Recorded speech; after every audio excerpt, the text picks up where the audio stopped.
인도양의 섬나라 몰디브엔 관광객이 버리고 간 플라스틱 쓰레기가 잔뜩 쌓여 있습니다. 이런 쓰레기는 바다로 흘러들어가 아름다운 해안은 쓰레기로 오염됩니다.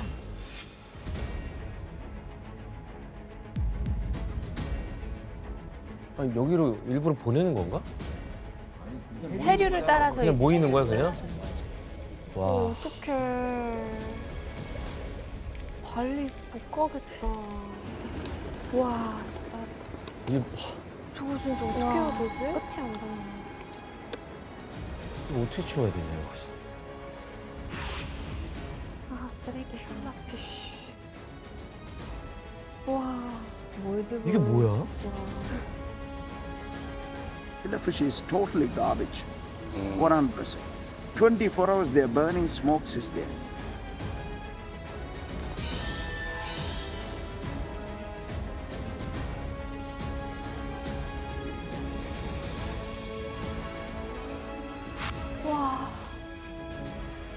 이거 어떻게 치워야 되냐 이거 진짜. 그런데 이렇게 쏟아지는 플라스틱 쓰레기 때문에 목숨이 위태로운 존재들이 있어요. 과연 누굴까요? 목숨이 이대로. 뭐 바닷가 물고기들이 그치. 해양 생물들. 네, 특히 그렇습니다. 고래. 바로 바다가 삶의 터전인 해양 생물들에 대한 이야기인데요.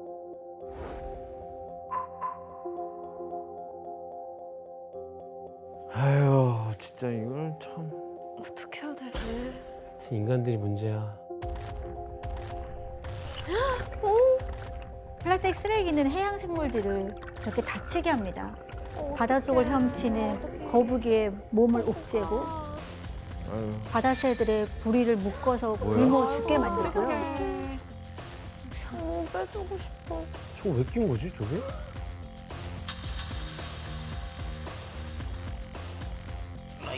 거북이 아유. 아, 나 저거 못 보겠어. 아우 진짜. 못 봐. 몇 년 전 빨대가 코에 껴서 고통스러워하는 거북이의 영상이 화제가 되면서 플라스틱 열정이죠. 쓰레기에 대한 경각심을 불러일으켰는데 아, 뭐가 들어있었어? 얼마나 아팠을까. 숟가락? 이번에는 플라스틱 포크가 아, 코에 낀 거북이가 나오면서 상황은 여전히 나아지지 않았고 있다는 걸 말해주고 있습니다. 아, 저거 잘라내는 영상. 목줄. 목줄? 목에 뭐가 아, 어떡해. 쇠사슬. 아유. 플라스틱 끈은 아프겠다. 점점 아유, 깊게 아유, 살갗을 파고들면서 수산업을 이들을 하면서 저는 고통스럽게 로프나 하죠. 이런 게 너무 많이 쓰이니까. 아, 어떡해. 너무 아팠겠다. 잘리기 직전인 거죠. 아, 너무 불쌍해.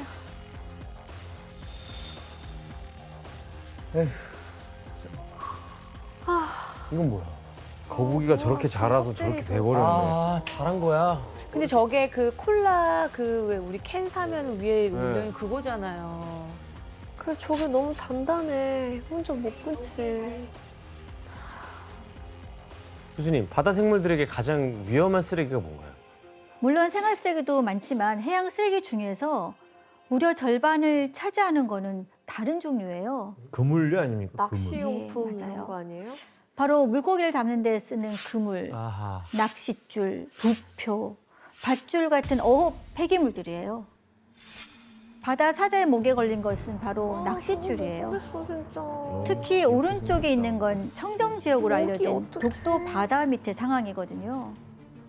독도 근처 해역에는 무려 30톤의 쓰레기가 있다고 하는데 이렇게 버려진 어업 쓰레기에 해양 생물들이 이른바 유령 어업을 당하고 있습니다. 에휴야. 그런데 플라스틱 쓰레기가 해양 생물들을 괴롭히는 건 이뿐만이 아니에요. 동물들을 다치게 하는 것만큼이나 심각한 건 바로 바다 위에 떠다니는 쓰레기를 먹는다는 거예요.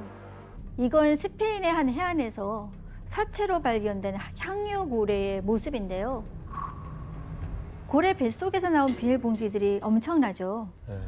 아, 저걸 다 먹었어. 그 무게가 무려 29kg.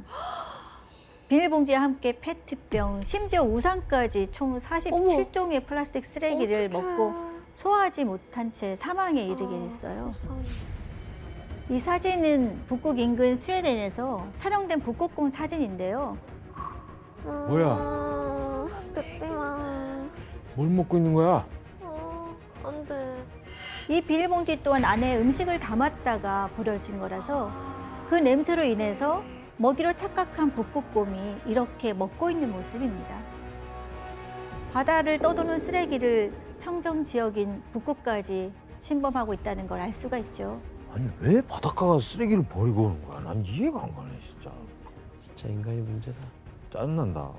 그런데 플라스틱 쓰레기 중에서도 가장 심각한 문제는 바로 미세 플라스틱입니다. 플라스틱? 야, 아, 너무 야, 작다. 이거 그냥 먹게 되겠는데. 그냥 먹는 거지 이거. 100%지. 어때요? 정말로 입자가 작아 보이죠? 네. 미세 플라스틱은 바다에서 바람과 물에 의해서 플라스틱 표면이 깎이면서 지름 5mm 미만의 작은 알갱이로 부서진 건데요. 이게 최악일 것 같은데. 플라스틱이 이렇게 크기가 작아지면 어디든 침투할 수 있는 강력한 무기가 될 수 있습니다. 그래서 죽음의 알갱이라고 불리기도 하는데 한 연구에 따르면 바다에 떠다니는 미세 플라스틱이 2005년에는 약 16조 개에서 2019년에 약 171개 조로 14년 만에 10배 이상이 증가했다고 합니다. 조단이. 총무게는 무려 230톤에 달한다고 추정합니다. 이런 미세 플라스틱은 해양뿐 아니라 토양에서도 심각한 오염의 원인이 됩니다. 토양에서. 그럼 토양을 오염시키는 가장 큰 원인이 되는 플라스틱 제품이 과연 뭘까요? 비닐 아니야 비닐? 비닐이라고 들었는데. 네, 맞습니다. 이건 바로 잡초와 수분 증발을 막기 위해서 사용되는 농업용 멀칭 필름이라는 건데요. 유엔 식량농업기구에서 조사해봤더니 2019년 한 해 동안 전 세계에서 멀칭 필름이나 농업에서 사용된 플라스틱 양이 무려 1,250만 톤에 이른다고 합니다. 이런 농업용 플라스틱은 약 50% 정도가 사용 후 수거가 되지 않아서 자연에 버려지고 있는데요. 아, 그대로 토양에. 시간이 지나 미세 플라스틱이 돼서 토양에 스며들고 결국 농작물에 영향을 주게 되죠. 혹시 그럼 이거는 우리가 먹는 그 먹거리랑 아주 깊은 관련이 있겠네요. 맞습니다. 네. 그림을 보면서 설명을 하도록 하겠습니다. 예. 네, 땅에 있는 미세 플라스틱이 이렇게 뿌리를 타고 식물 안으로 침투하게 되는데 식물 내부의 모습을 현미경으로 들여다보면 어떨까요? 식물 속 모습이 어때 보이세요? 저게 검은 점 같은 게 플라스틱이에요? 네, 이 까만 점들이 다 미세 말도 안 플라스틱입니다. 돼. 미세 플라스틱은 줄기를 타고 잎이나 열매로까지 이동을 하게 됩니다. 아니, 그럼 우리가 먹는 상추 쌈 같은 데도 들어갈 수 네. 있겠네요, 충분히? 네, 충분히 들어갈 수 이 있죠. 상추도 못 먹겠네. 그럼 아무것도. 아무것도 진짜 먹을 수 있는 게 어떡해? 그러면은 그 교수님 오염된 농경지들을 어떻게 깨끗하게 뭐 정화라도 해야 되는 거? 아 정화가 되긴 돼요? 이거 어떻게 해야 돼요? 과연 오염되지 않은 땅에서 키운다면 미세 플라스틱 문제가 해결될까요? 우리 연구실에서 직접 실험을 해봤습니다. 예.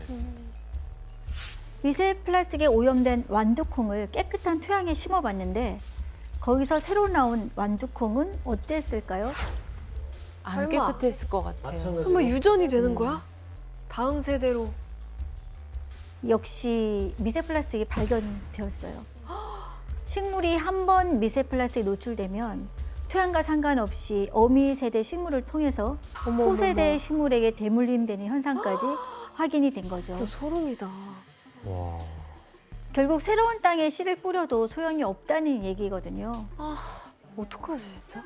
그런데 이렇게 땅 위에 쌓일 대로 쌓인 플라스틱 쓰레기의 영향은 토양 오염만으로 끝나지를 않습니다. 비와 바람 등에 의해서 강으로 흘러 들어가서 강의 생태계도 위협하고 있습니다. 와. 특히 강에 꼭 필요한 존재인 이 생물에게 미세 플라스틱이 침투할 수 있는데요. 이 생물은 뭘까요? 강해? 프랑크톤인가? 네, 사진으로 확인을 해보겠습니다. 바로 물벼룩입니다. 아, 불배로. 벼룩같이 생겼는데. 무슨 물벼룩이 있는 곳에 형광색 미세 플라스틱을 풀어봤거든요. 실험 결과 어떻게 됐을까? 다음 사진을 보겠습니다. 이? 어머 어떡해. 뭐예요? 왜 이렇게 네온처럼 빛나지? 물벼룩의 생식기관, 소화기관, 알주머니까지 미세 플라스틱이 모두 침투했습니다. 와, 세상에. 심지어 아래 83%가 죽어버렸거든요. 아, 어떡해. 물벼룩의 개체수가 감소한다면 강의 환경에 심각한 악영향을 끼치게 됩니다. 그러겠네요. 물벼룩이 없는 하천은 죽은 하천이랑 다름이 없어요. 아유, 진짜 이걸 참. 윤서희 씨, 우리 미세 플라스틱이 안 가는 곳이 없을 것 같아요. 네, 맞아요. 심지어는 구름에도 있다고 하는데요. 예? 네, 구름이요? 구름 안에도 있다고 하는데 구름을 조사하셨어? 이제 후지산 근처에 있는 구름에서 샘플을 채취했는데 플라스틱이 들어가 있었고 합성 고무 성분도 발견이 됐다고 해요. 1리터당 미세 플라스틱이 최대 13.9개까지 발견이 됐다고 해요. 그러니까 이제 이게 구름에 있다 보니까 대기 중에 떠다니는데 그래서 사람이 안 사는 북극에까지도 미세 플라스틱이 섞인 눈이 내린다고 합니다. 눈이 내린다. 네, 지금 여기도 미세 플라스틱 있나요? 있죠, 너무 많을 있죠, 것 당연히 같은데. 있죠. 아, 모든 곳에. 너무 충격적이다. 이렇게 땅과 바다에 무분별하게 버려지는 플라스틱 쓰레기는 결국 어디로 향하게 될까요? 우리 몸으로. 네, 맞습니다. 바로 플라스틱이 불러온 저주의 마지막은 인류 위협입니다. 쓰레기를 버린 인간에게 되돌아와서 그렇지. 위협이 되고 있습니다. 부메랑이. 에이, 우리가 뭐 업보죠, 뭐 업보. 네, 사람과 동물, 환경, 의 건강은 원 헬스라고 해서 하나로 연결되고 있다는 사실을 간과해서는 안 되는데요. 명언이네요. 생태계 공통체 중 하나인 사람 또한 결국 플라스틱의 피해를 받게 되는 거죠. 바다에선 먹이사슬 최하위에 있는 플랑크톤이 미세 플라스틱을 섭취하면 이 플랑크톤을 물고기가 잡아먹고 먹고 그 물고기가 결국 우리 우리 식탁에. 밥상에 오르게 되는 거죠. 물고기 그만 먹어야겠네. 야, 소가 그 아까 플라스틱 옷 90kg 먹은 거 못 봤어? 상추도 먹으면 안 돼. 그런데 어류는 물론이고 굴, 홍합, 심지어 조개를 소금에까지 미세 플라스틱이 나오고 있어요. 소금에도요? 네. 소금 우리 음식에 다 뿌리잖아. 아니, 소금에도 되면. 네, 그냥- 바닷물이 미세 플라스틱 오염이 돼 있으니까 바닷물로 만드는 소금에서 당연히 미세 플라스틱이 나오게 되는 거죠. 이건 토양의 상황도 마찬가지입니다. 채소도 물론이고요. 우리의 주식인 쌀에서도 미세 플라스틱이 나오고 있습니다. 아, 밥도 못 먹겠네, 이제. 굶어 죽겠는 음식이 늘어나고 있어. 그냥 살지 마. 야, 못 살아. 내가 어떻게 봤을 되는 거예요, 이거? 한 연구에 따르면 사람은 매주 신용카드 한 장 분량의 미세 플라스틱을 먹고 있다고 하죠. 와. 아, 그래서 한 달이면 칫솔 하나를 먹는데요. 칫솔이 한 20g 정도 되는데 그럼 1년에 12개씩 먹는 거예요? 칫솔 12개씩 먹는 거예요. 그 미치겠다. 플라스틱 칫솔을. 때. 그러면은 해가 갈수록 몸무게가 늘어야 되잖아. 그렇지. 그러니까 몸무게 안 배출이 늘어는 되겠죠. 네? 미세 네, 배출이 플라스틱이 되는- 아, 대변으로. 배출, 우리는- 대변, 우리는 대변을 나가니까. 네, 입으로 들어온 미세 플라스틱이 배출이 되는데요. 한 150 마이크로미터 이상 정도 되는 것들은 저희 대변으로 현재 배출되는 걸로 알려져 있어요. 근데 몸에 남아있는 미세 플라스틱도 굉장히 많이 있는 거죠. 그렇죠. 교수님. 굉장히 많이 있죠. 우리가 숨을 쉬면 100이면 숨을 뱉을 때 약 25% 정도 나가거든요. 그러면 뭐 다른 거를 고려하지 않았을 때 한 75%는 우리 몸속에 있다. 이렇게 볼 수 있는 거죠. 그러니까 숨을 좀 많이 쉬어주세요. 네. 여기 안에가 지금 미세 플라스틱이 숨을 쉬면 숨을 최대한 많이 쉬어주세요. 그래서 뉴욕타임즈에서 미세 플라스틱에 대해서 이렇게 경고를 하고 있는데요. 우리의 몸 안에는 플라스틱이 있습니다.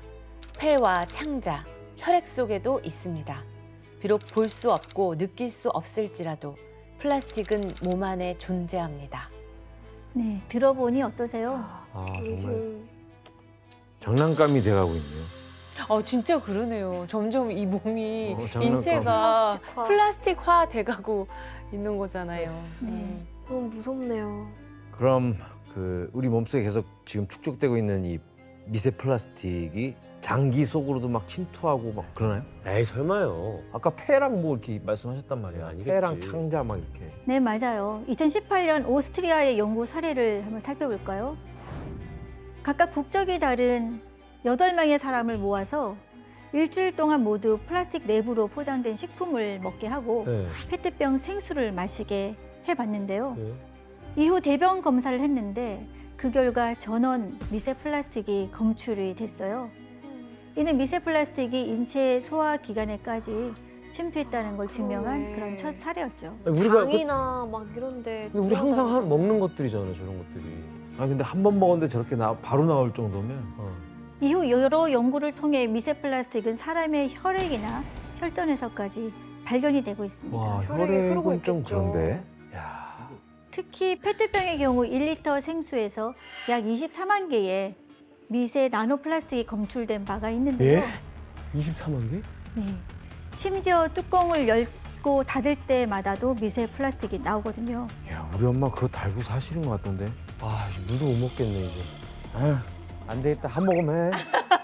아 진짜 짜증나네. 야, 한 모금 해. 아 짜증나네. 이제 이거 준비하지 말아주세요 이제. 교수님 그러면 이 몸속에 들어온 미세 플라스틱이 이 안에서 어떤 작용을 하는 거예요? 동물 실험을 통해 그 위험성이 제기되고 있는데 미세 플라스틱이 몸속에 들어오면 이물질로 존재하면서 먼저 염증을 유발합니다. 또 한 연구에 따르면 미세 플라스틱을 섭취한 쥐의 장에서 장 누수가 발생하기도 했고요. 장의 표면이 손상된 거죠. 상처가 나는 건가요? 미세 아니면은 플라스틱이 거칠기 때문에 장 손상이 시원해요. 되고 심하면 장 누수가 발생할 수도 있습니다.